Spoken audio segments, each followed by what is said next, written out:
In a world where justice falters, who dares to play God? Rain drizzles softly over Tokyo, a city of order, rhythm, and quiet chaos.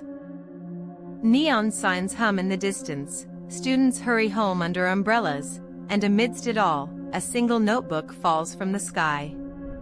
In the middle of Daikoku Private Academy, Light Yagami sits by the classroom window, his gaze distant but sharp.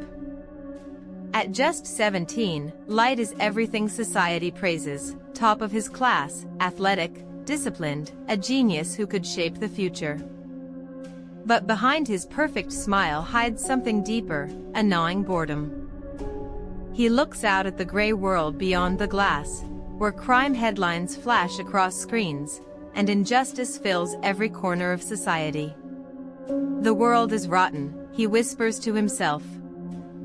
That thought, quiet but dangerous, echoes like prophecy. Then, thud. A black notebook lands in the school courtyard. On the cover, embossed in simple white font, two chilling words, Death Note. At first, Light smirks. He thinks it's a prank. Death Note, the human whose name is written in this note shall die. It sounds absurd, childish even. But curiosity, the silent spark of genius and madness alike, pulls him in. That night, as thunder rolls over the city, Light tests the notebook for the first time. He writes the name of a criminal he's just seen on the evening news. 40 seconds later, the man collapses on live television. The pen in Light's hand trembles. His breath shortens. A thrill surges through him, not fear, but fascination. The impossible has happened. The rules are real. Days pass, and Light tests again. Then again. Every time, the results are the same. The Death Note kills. With each death, the boundaries of morality blur. He convinces himself that he's doing what no one else can, cleansing the world of evil, creating peace through fear. He begins to imagine a new world order, free from corruption and violence, a world where only the righteous survive. And at its center, him. I will become the god of this new world. That sentence, whispered in the dark, becomes his creed. But with power comes shadow. In the unseen realm between life and death, the Shinigami, death gods, watch their stolen notebook at play. One among them, Ryuk, bored and mischievous, descends to the human world. When he appears before Light, his presence fills the room, grotesque, grinning, monstrous yet oddly amused. You've been busy, haven't you, Light? Light doesn't scream. He doesn't panic. He simply smirks. I've been expecting you. Their exchange is not of fear, but of equals, a human and a god bound by mutual boredom and curiosity. Ryuk doesn't interfere, doesn't guide. He merely watches, fascinated as Light's logic turns darker. In Ryuk's words, humans are interesting creatures. You all talk about justice, but deep down, you just want to play God. Soon, the world takes notice. News outlets call the mysterious force Kira, derived from killer. Criminals begin dying in droves. Some praise Kira as divine justice. Others fear him as a tyrant unseen. In bedrooms and boardrooms, people whisper his name. In prisons, inmates tremble. On the streets, some pray. And Light, sitting calmly in his room, feels a growing satisfaction, the quiet intoxication of absolute power. But beneath the surface, a seed of obsession takes root. Because when you can kill anyone simply by knowing their name and face, the world stops being made of equals. It becomes a game. And Light, the perfect student, the bored genius, has just decided to become the player who writes the rules. As Ryuk laughs in the shadows, the stage is set. A god is born, but every god, no matter how righteous, eventually meets someone who refuses to believe in him. And somewhere out there, in a dimly lit room filled with screens and sweets, another mind awakens, the only one capable of seeing through Kira's illusion. Darkness meets intellect. Two geniuses move their first pieces across a global chessboard neither can see, yet both feel every motion, every faint tremor of the other's mind. Tokyo trembles under a quiet fear. Criminals vanish from the news one by one. Murders, robberies, assaults, all fall to nearly zero. At first, the world celebrates. Politicians praise the mystery savior. Ordinary citizens speak of divine justice. But in the silence left behind, unease grows. Because if someone can kill from anywhere, simply by knowing your name, then anyone can die. The world's governments panic. And when fear replaces logic, they turn to the only man who can face the unknown, L. The ghost detective. No one knows his name, his face, or where he lives. All that's known is a single letter, L, and a voice filtered through technology. He is the world's greatest detective, a ghost who solves impossible crimes. His existence itself is a legend whispered among intelligence agencies. But when Interpol calls for help, a distorted voice replies, "If Kira truly exists, he is evil. And I will find him." For L, it's not about justice. It's about truth, cold, rational, merciless truth. And so begins the duel. The first move to lure Kira out, L announces a televised broadcast. A man, Lind L. Taylor, appears on screen, declaring, "Kira, I am L. You are a murderer, and I will catch you." Light watches from his bedroom, rage flaring in his eyes. "You're wrong. I am justice." He writes the name Lind L. Taylor into the notebook. 40 seconds later, Taylor collapses, live on TV. But then, another voice cuts through the silence. "That man was not me. My name is L. And now I know you're in Japan." Light freezes. His heartbeat races. In a single move, L has done the impossible, confirmed Kira's existence and pinpointed his location to one country. The game has begun. Two shadows collide. What follows is not war, but intellectual murder. L and Light are mirrors of each other, both prodigies, both obsessed with justice, both dangerously arrogant. Each step one takes, the other anticipates. Each lie is met with a deeper deduction. L infiltrates Japan's police task force, forming a small, secret team led by Soichiro Yagami, Light's own father. Irony tightens the noose. Meanwhile, Light joins the same task force as a volunteer, claiming he wants to help catch Kira. His real goal, get close enough to L to kill him. But L suspects him from the very beginning. "You are the only person I can trust, because you are the only person I cannot eliminate from suspicion." That line, half compliment, half threat, seals their fate. The dance of minds. They study each other relentlessly. L observes Light's every gesture, every heartbeat. Light rehearses every word, every smile. In class, they become rivals. On the tennis court, warriors in disguise. Every movement, every exchange, is a hidden strike. The dialogue between them is not conversation, it's combat in logic. L. Light-kun, do you believe in a god of death? Light, no, but if one existed, I'd be on his side. Each line is a blade. Each smile a mask. And through it all, Ryuk watches, invisible and amused. Humans sure know how to make life interesting. A war without blood, else traps grow sharper. He studies police leaks, sets time-based traps, and manipulates televised messages.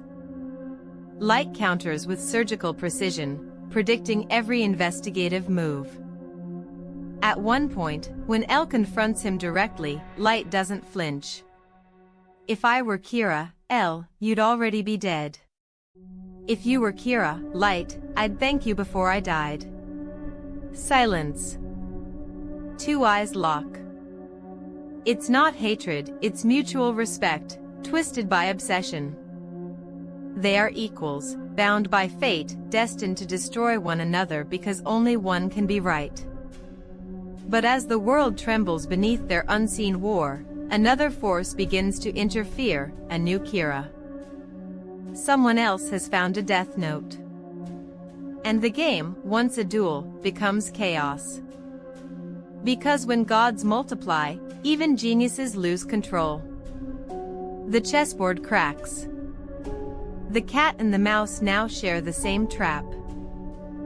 And somewhere deep within, even Light Yagami begins to realize that playing God means facing other gods, and every one of them hungers for the same thing, control. Two worlds now exist, one ruled by fear, the other by faith. Both claim to be right. Both call themselves justice. But when gods walk among men, who decides what that word even means? The rise of the second Kira. The internet erupts with new murders, not by light. Each death is flamboyant, theatrical, and chaotic.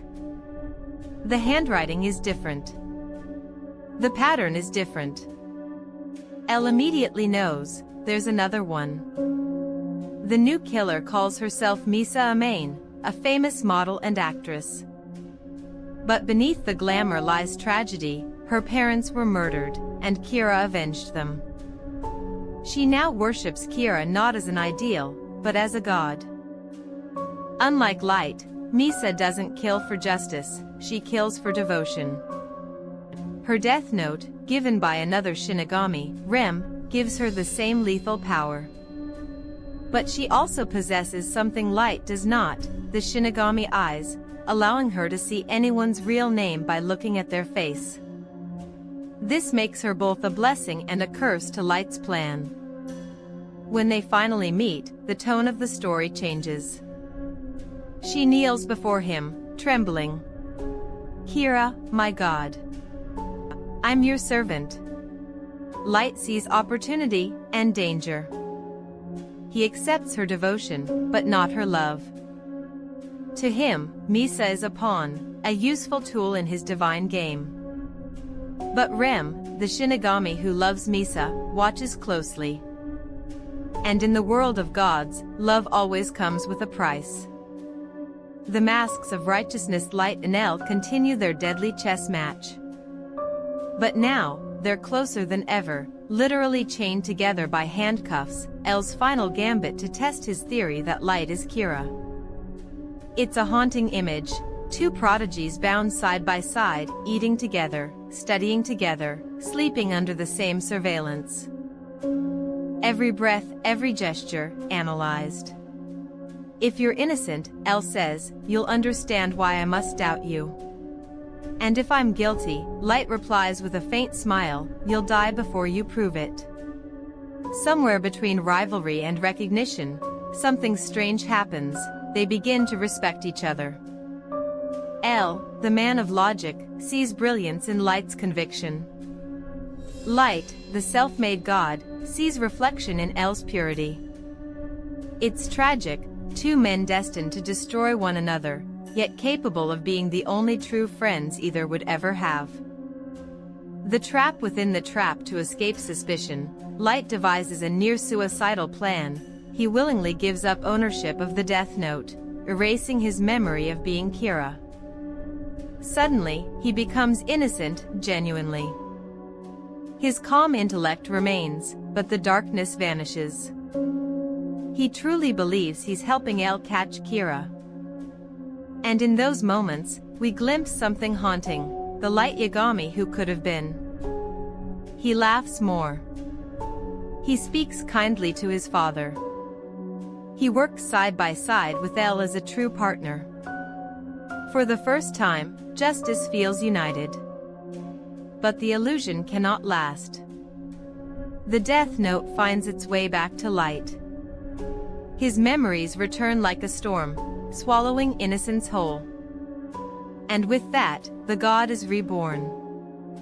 Justice collides. The final act of their rivalry comes in the rain. The task force gathers. Tension bleeds through every breath. L, weary and barefoot as always, looks at Light and smiles faintly. "You've won, haven't you?" Light says nothing. The thunder answers for him. Moments later, L collapses, heart still, eyes open, rain soaking his body as if heaven itself weeps for what it's lost. Light stands over him silently, the lightning flashing in his eyes. To the world, it's a tragic accident. To Light, it's the coronation of a god. But Ryuk's grin widens. Because even gods forget, the Shinigami never play favorites. The age of Kira with L gone, Light assumes his identity, inheriting full control over the task force. Now, the hunter and the hunted are one and the same. Under his leadership, Kira's world emerges. Crime vanishes. Nations kneel. The internet sings his praise. People pray not to heaven, but to him. And Light, sitting in his sterile white office surrounded by police who revere him, finally whispers the words he's waited to say aloud, "I am justice." But the irony is cruel. The very system he vowed to cleanse now bends beneath his rule. Those who doubt him disappear. Those who follow him live in fear. And in that silence, the essence of justice dies. Somewhere far away, a boy watches the news with empty eyes. His name is Near. And in him, the spirit of L still lives. The game is not over. It has only evolved. Power corrupts slowly, then all at once. For a time, Light Yagami ruled like a flawless machine, every move predicted, every threat erased. But no god escapes the weight of his own creation. The Empire of Shadows years pass. The world is quiet. Too quiet. Under Kira's invisible reign, crime nearly disappears. Governments secretly cooperate with him. News stations censor dissent. To most, this is paradise. To a few, it's purgatory.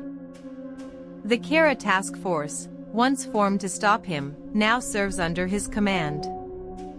Light, brilliant and composed, hides his divinity behind the mask of Detective L. He has become both judge and investigator, prosecutor and god, in one body. But behind that perfection, a single fear lingers, that someone, somewhere, might still see through him.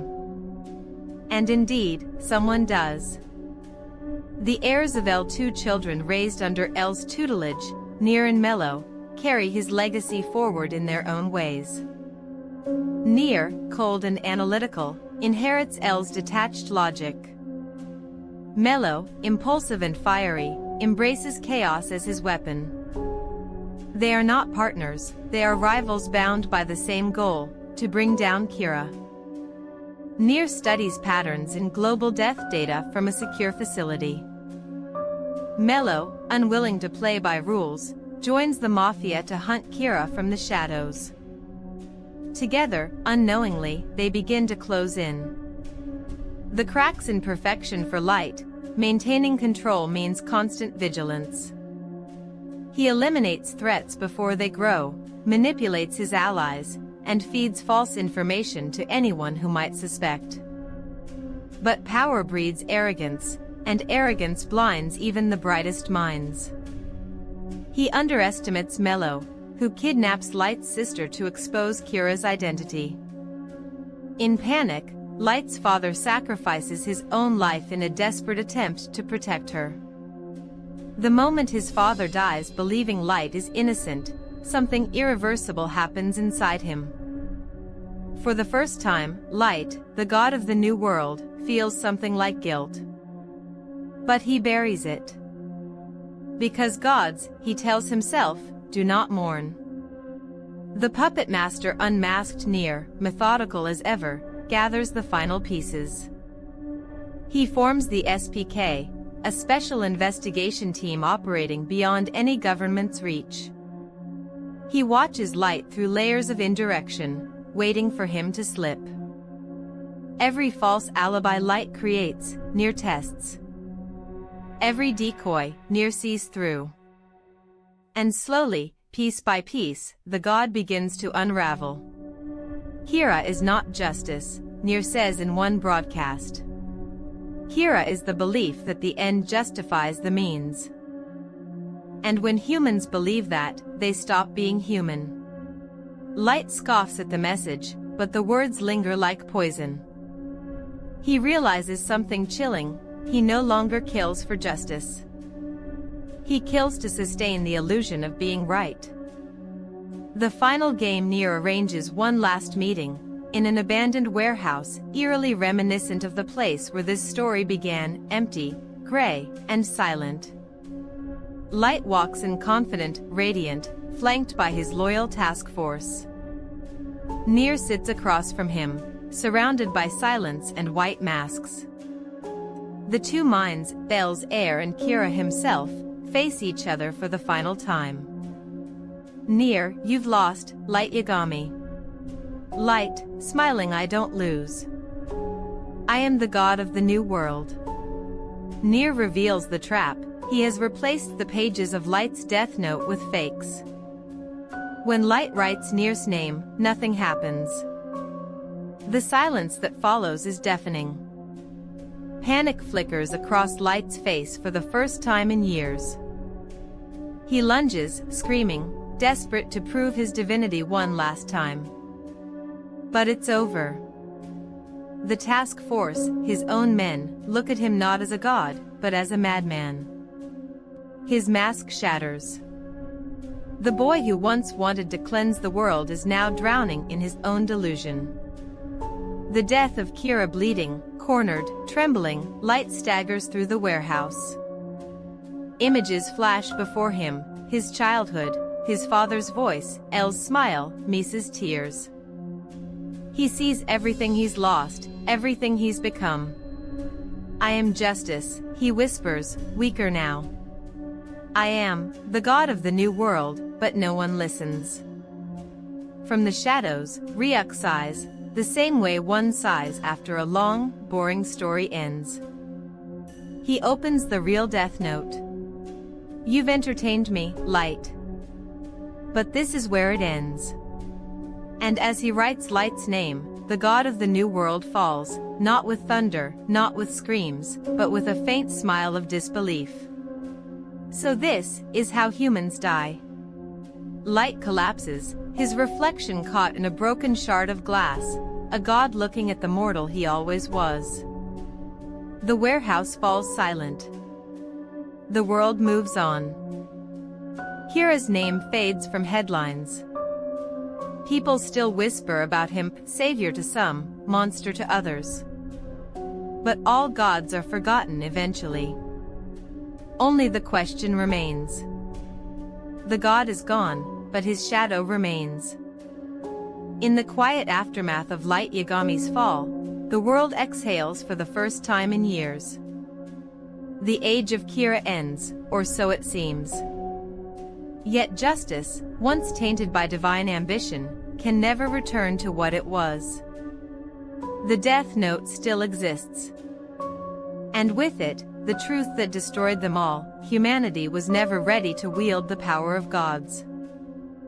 The world after Kira: months pass. Governments cautiously rebuild what they lost. Crime, long suppressed by fear, begins to rise again. The illusion of a perfect world dissolves, replaced by something more human: imperfection. some mourn Kira. They call him a visionary who cleansed corruption. Shrines appear across cities. His face, once unknown, becomes mythic, his followers whispering prayers to a god who never existed. Others curse his name. To them, Kira is proof that justice cannot belong to any one man. But the truth is more haunting. Kira changed everything. He didn't fix the world, he revealed it. He showed that even the most righteous hearts crave control. That beneath the law, beneath morality, lies a hunger to decide who deserves to live and who does not. And that hunger still lives in the hearts of men. The successor's near, now recognized as the world's greatest detective, sits alone in a white room filled with toys and puzzles. He studies the empty Death Note case, a silent relic of mankind's greatest temptation. The power to kill without consequence will always return, he murmurs. Because human curiosity is eternal. He refuses to use it. He locks it away, buried beneath layers of security and secrecy. Yet even he knows that safety is temporary. Because power never truly disappears. It only waits. Meanwhile, Mello's memory becomes legend, the boy who burned too bright, who lived recklessly for a truth that cost him everything. Between Mello's passion and Nier's intellect, L's legacy lives on, not in victory, but in vigilance. Misa's silence. Misa Amain fades from the world. After Light's death, she vanishes. Some say she ended her life, others say she wandered endlessly, waiting for a god who would never return. In truth, she symbolizes the millions who followed Kira blindly, believing his light could save them. Love, faith, and madness all became the same thing under Kira's name. The Shinigami's laughter far from the human world. In the realm of Shinigami, Ryuk lounges on a decaying throne, crunching apples stolen from Earth. He laughs to himself. Humans are so funny. Give them a toy and they think they're gods. Another Shinigami approaches, curious. So that was the human who amused you? Yeah, Ryuk replies, flicking his Death Note lazily. He was smart. He was brave. But in the end, he was just another human who thought the world revolved around him. They laughed together, not cruelly, but knowingly. Because to death gods, human ambition is entertainment. And somewhere, another notebook slips through the cracks of their realm, tumbling silently toward the earth below. The true legacy. The story of Death Note is not about a boy who gained power, it's about what power reveals. Light Yagami began as a genius who wanted to cleanse the world of evil. He ended as the very evil he sought to destroy. His journey reflects humanity's oldest contradiction. We crave justice, yet we corrupt it the moment we claim ownership of it. Kira's world was never about good or evil, it was about control. And every era produces new versions of Kira, leaders, ideologues, revolutionaries, corporations, anyone who believes their vision justifies domination. That's why the Death Note story never truly ends. It simply changes form, from a notebook, to a weapon, to a law, to an idea. Because the most dangerous weapon is not the Death Note itself. It's belief without doubt.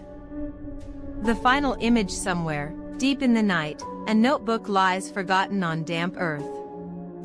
Its pages flutter in the wind. A child passes by, hesitates, and picks it up. The faint words on the cover glimmer in the moonlight, Death Note. The cycle begins again, not as a curse, but as a question.